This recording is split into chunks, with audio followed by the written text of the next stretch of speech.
Good morning, all of you on Zoom and all of you here. Thank you very much for being so mindful of the time change.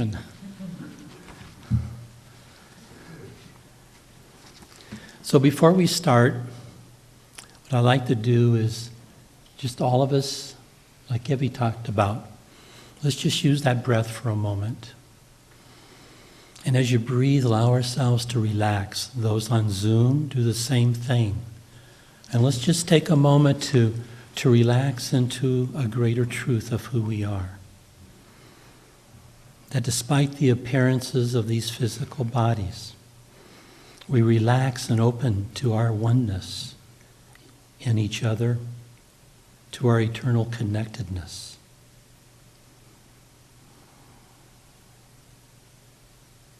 And all the people that feel a part of Unity, I invite them into this moment. Just relaxing into that divine connection that is our truth. Thank you. So the power this month that we're working with is wisdom. And the theme that we're working with is wisdom wisdom of a spiritual preparation. And I was thinking of it in terms of the wisdom of spiritual mindfulness that Evie was just talking about. That opportunity at any moment to just breathe. And what I think the breathing is doing is it's a way to, in that moment, to allow ourselves to come down into our hearts, into our connectedness with our truth, coming out of the head or the mind. And as we do that, then our truth automatically is connected to all those around us, because for we're one. You know, in the beginning we talk about that there is only one presence and one power. And so I'd like to take a little time today to possibly look at the implications of that. Also, we are in Lent, and I appreciate that Unity is using some of these older traditions in Christianity and allowing them to become tools that we can use in that process of being mindful of who we are. Now, sometimes these things lose their power. It's because we let go.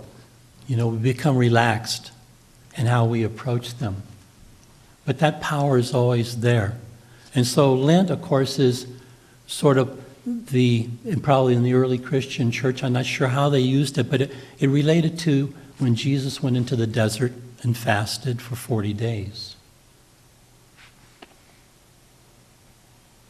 And so Unity has been using that with that theme of not so much as giving up something, but the opportunity to release that within us, within our thoughts, that doesn't serve us, that doesn't serve the truth of who we are. This is our challenge, to remember the truth of who we are. And that's why we're here. I mean, we so easily could be somewhere else. But I was amazed at just even in the first part of this service, how powerful it was. The song that Lavinia had written, Oceans and Oceans and Oceans of Love. Just that reminder of that oneness in love that is our truth. Evie talking about how she's remembering about the opportunity to pray and to go within in her life.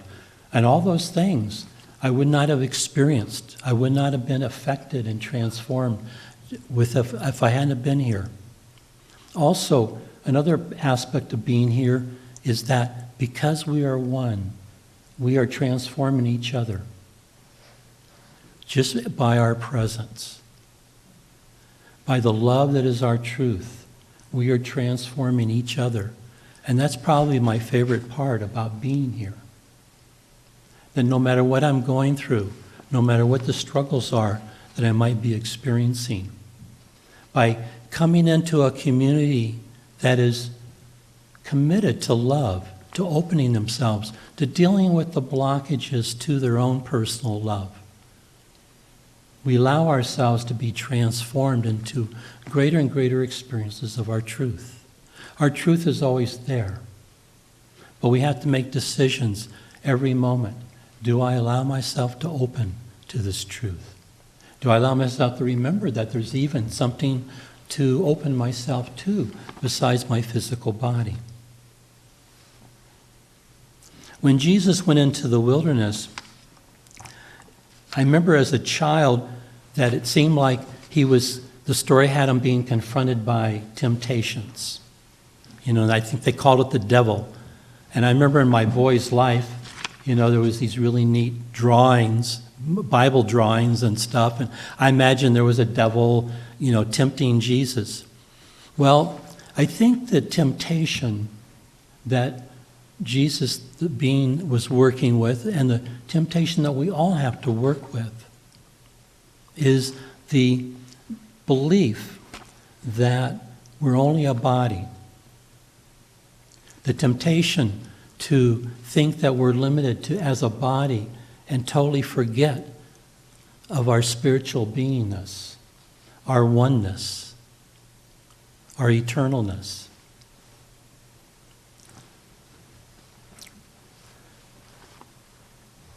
I'm going to read from a little booklet. It has the first 50 lessons in A Course in Miracles.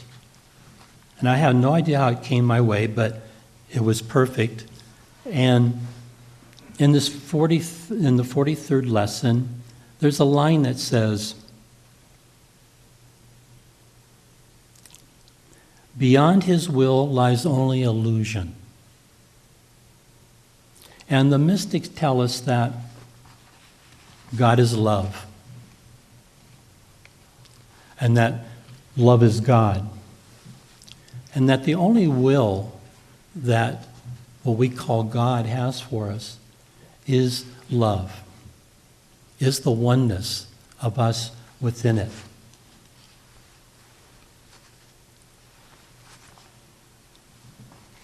And so our opportunity is to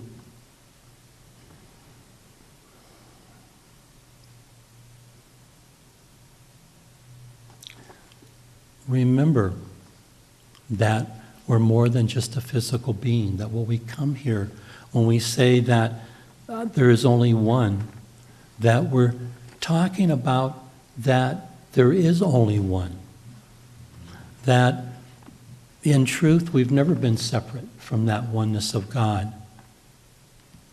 In a book called The Disappearance of the Universe, the teachers in that were suggesting that at a certain point, we believed, we had the idea that we could possibly be separate from that oneness. And out of that came what we call our creation, this creation of opposites, of duality, of right and wrong, good and bad. And that this was only a thought. This was only a dream.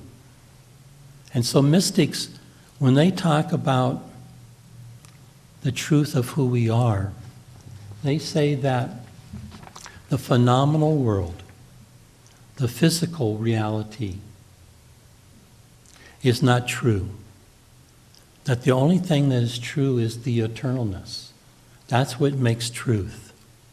The truth of you and I is the eternalness of who we are. And of course we get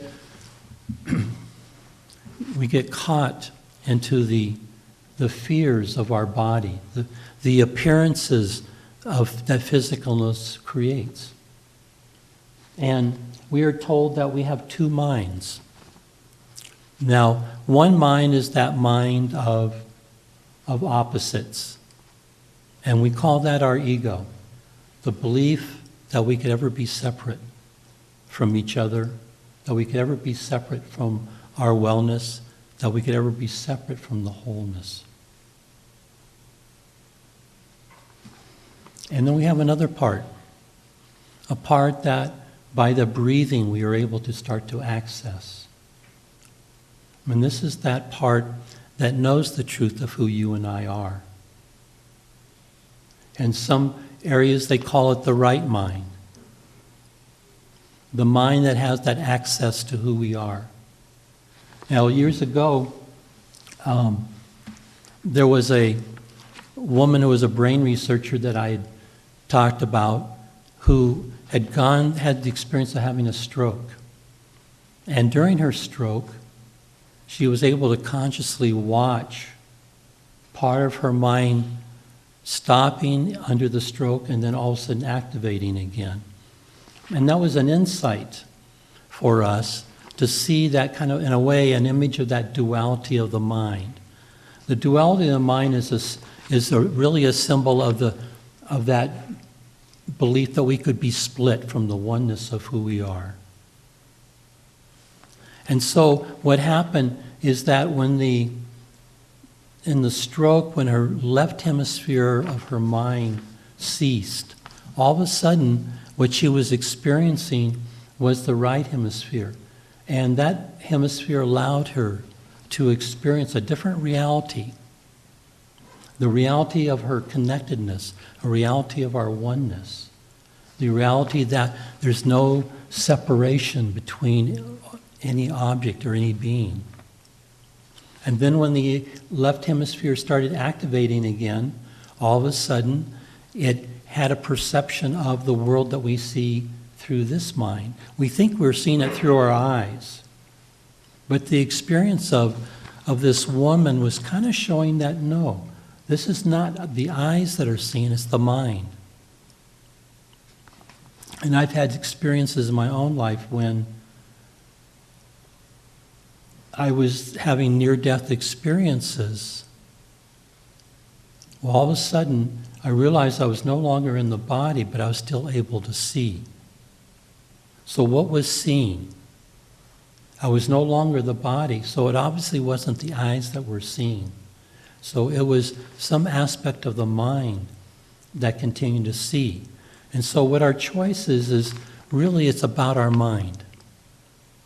And this is why mindfulness is so important, because we're always having to make a choice of which part of us are we going to see with.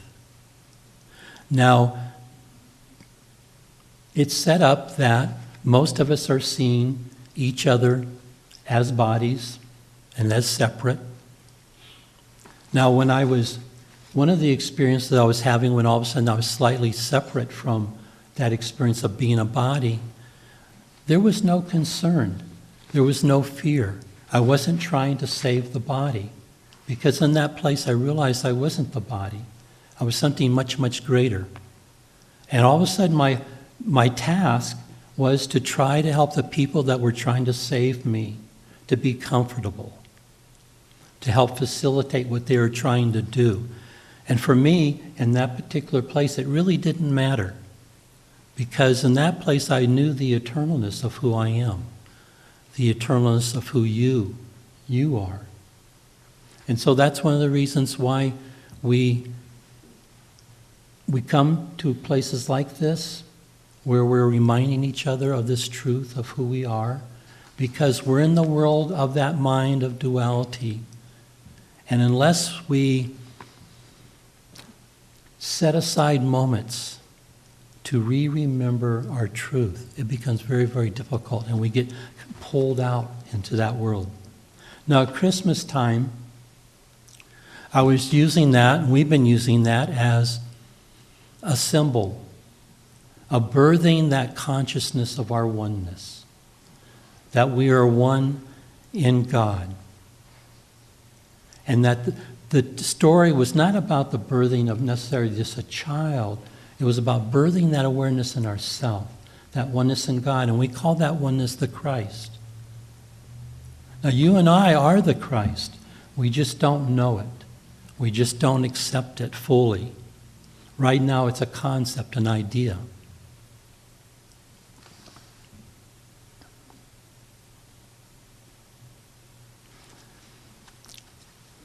When we say that we are spiritual beings, what we're saying is that our truth is that we are eternal. That we're in the world but not of it. And this is how we can start to forgive each other. What we're forgiving is that illusion that any of us could ever be separate from the love and from the oneness of God. No matter what the behaviors are, because we're not the bodies. And every being is not the body. What I believe the mystics come to teach us is through different techniques, whether it be meditations, techniques to help still the mind, to slow that mind down so that it becomes a greater and greater receptive tool, so that it is able to pick up the reality of our oneness. Like when that woman's left hemisphere stopped, in a way, that was like slowing that part of the mind down so that all of a sudden she was able to perceive something much greater. Now at Easter, which is coming up, that is about us. And it's a part of that same journey, that Christmas is the birthing of that consciousness of being a spiritual being, that we are eternal. But it needs to keep growing. That's what we're talking about. That's what we're using Lent for, and Christmas for, and Advent for, and coming here as a way to keep nurturing and being reminded of a greater truth of who we are. And I think that Easter can be symbolic of the idea of releasing that illusion that we're limited to a body.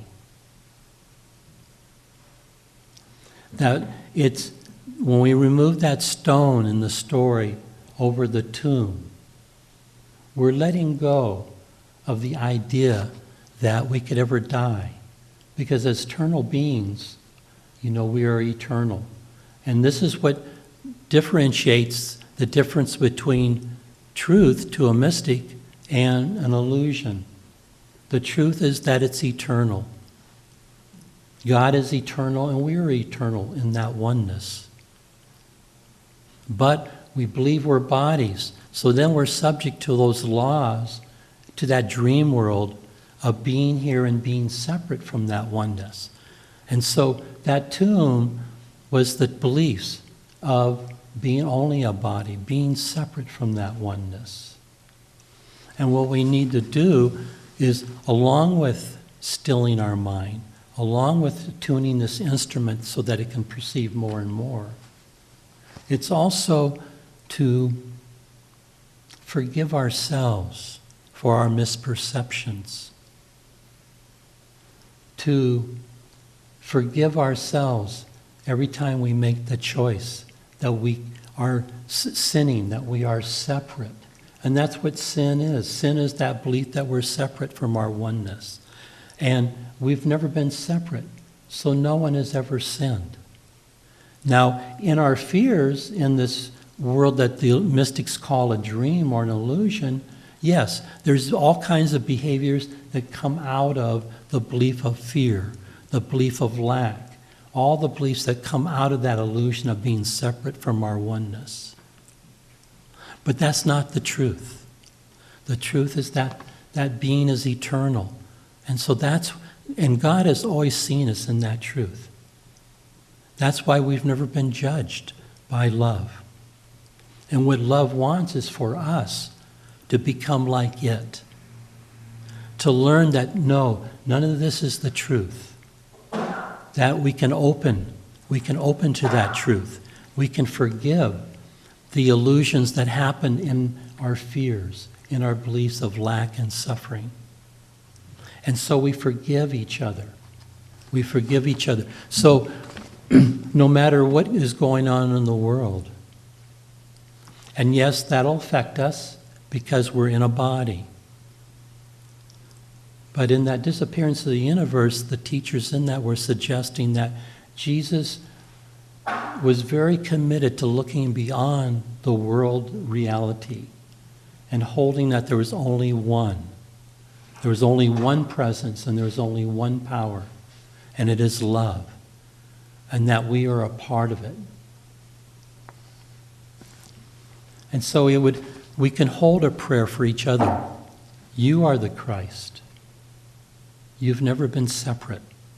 You are pure. You are innocent. And we are forgiven in this moment as we hold our truth that we are one in God, one in spirit, and one in each other. And we give thanks. Amen. Let me take a moment here to just be quiet and to come in to that place within ourselves.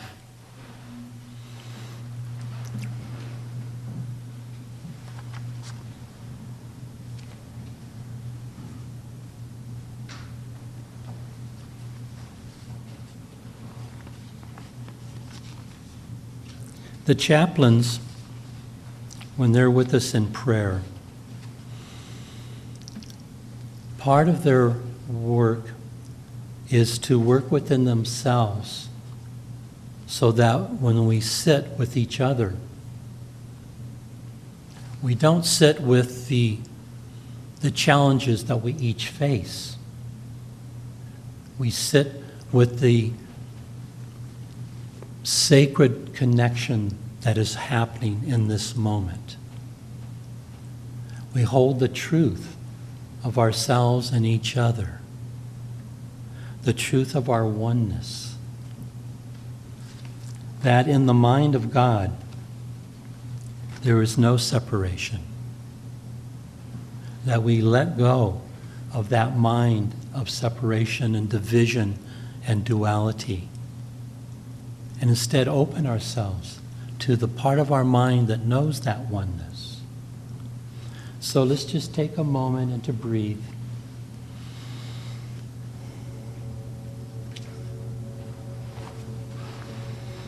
Breathe and just relax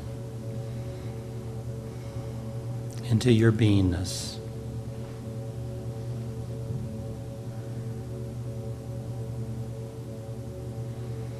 Breathe into that heart space.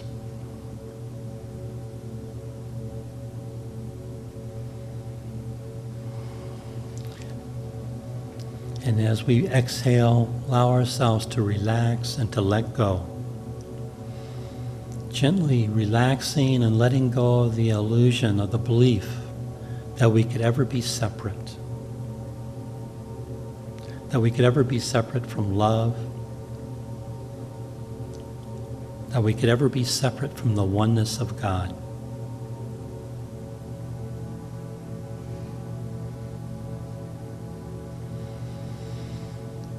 And as we relax, we gently release and relax our hold on those old beliefs.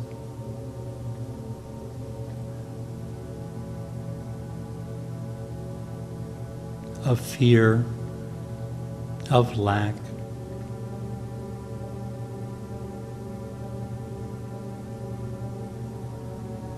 for in our oneness we are one with all that is.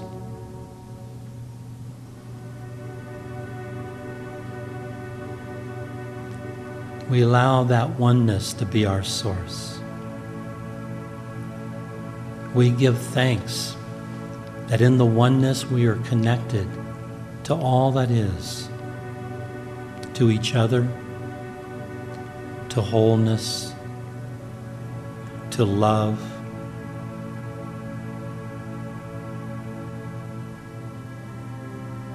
that every need is already present.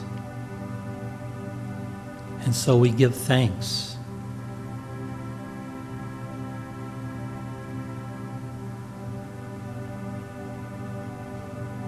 And we allow love to move before us. We allow love to be our new sight and our new vision. We ask love to show us how to see through the eyes of love and oneness and truth.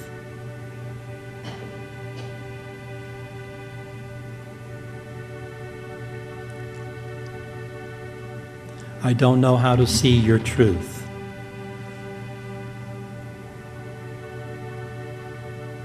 But I can ask. I can ask love to show me. I can ask the oneness of who we are to show me how to see through the eyes of love, through the eyes of oneness.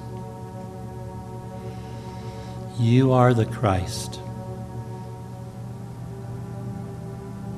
You are the oneness of God. You are pure and you are innocent. And so now in that oneness of who we are, we open ourselves to our oneness with all beings, all people of this nation, irregardless of their beliefs, irregardless of the fears that they hold. For this is not their truth. And we hold their truth, that they may know that truth, that they are the oneness of God, the love of God, the wholeness of God. And for every being on this planet, for all the places of conflict and suffering, we open our oneness and our connectedness to embrace all people. Again, irregardless of their beliefs and their behaviors. For God sees them in their truth, that they are its child, they are its son and daughter. They are one, that they have never been separate from its oneness. That as we live out this dream of lack and fear, it holds us always in its love, waiting for us to make a new choice, to choose love over fear, to open to the presence of the love and the power of God that is present now and always. And we give thanks. Amen.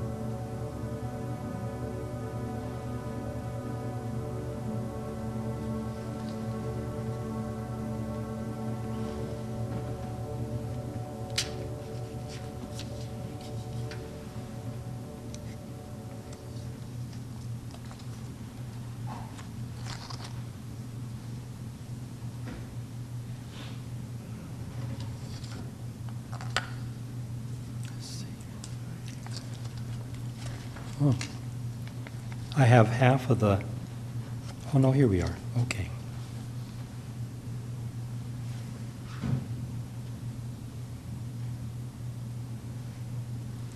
So where you're sitting, let's stay in that place of our oneness.